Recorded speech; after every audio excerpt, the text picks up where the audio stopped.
La Petite Mort. My blooms are heavy.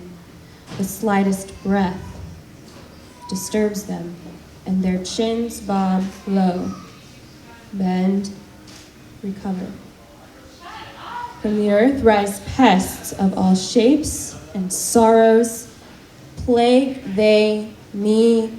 I am black with sores, yet bleed the fragrance they covet. Suck my veins dry and empty, like the garden of my friends. I have never, to my knowledge, known anyone with HIV/AIDS. In fact, I saw my non-reactive test results just today.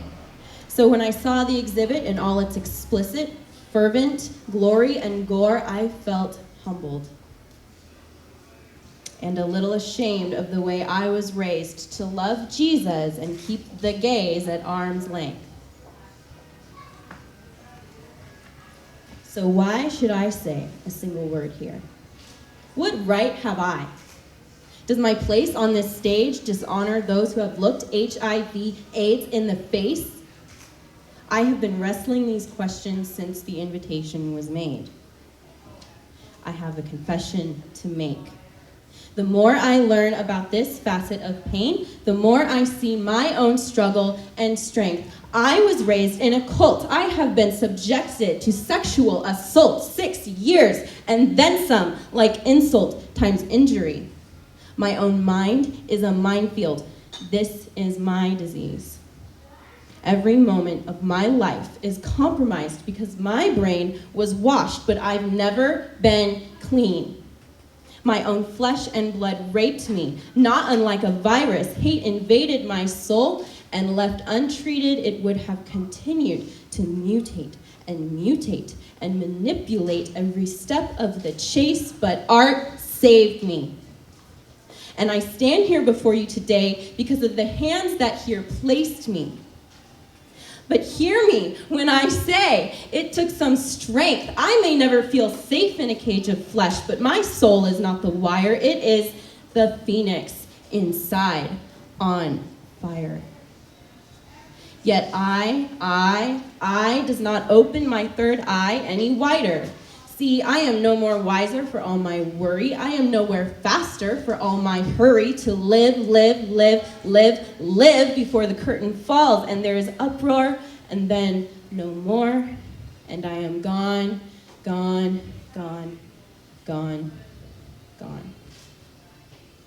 Today, this vile me becomes we. We are stronger for all our struggle. We are less angry in all our rebuttals, and we are more gracious and kind because death warms the eyes and all our tears and fears are witnessing us heal. We're still here, and we are not as broken as shame screams we are. In spite of whatever lurks inside, we choose to love at threat of death, and we will sing with our last breath, and we are not as broken as hate thinks we are. We are not as scared or scarred or sick or as diseased as fear would have us all believe.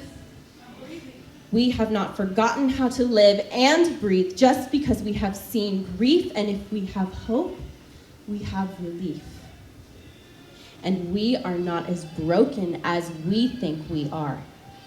Yes, we know what it's like to disclose and feel so exposed to those who refuse or refute whole chapters of our prose. We know what it's like to be told in no uncertain terms we are to blame for our suffering, so sit down and shut up. We know the struggle it takes just to feel okay and how strength sits in the gut like an anvil some days. And how home is in the eyes of another one who survived. And say it with me.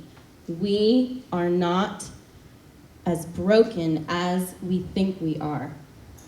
We are not as broken as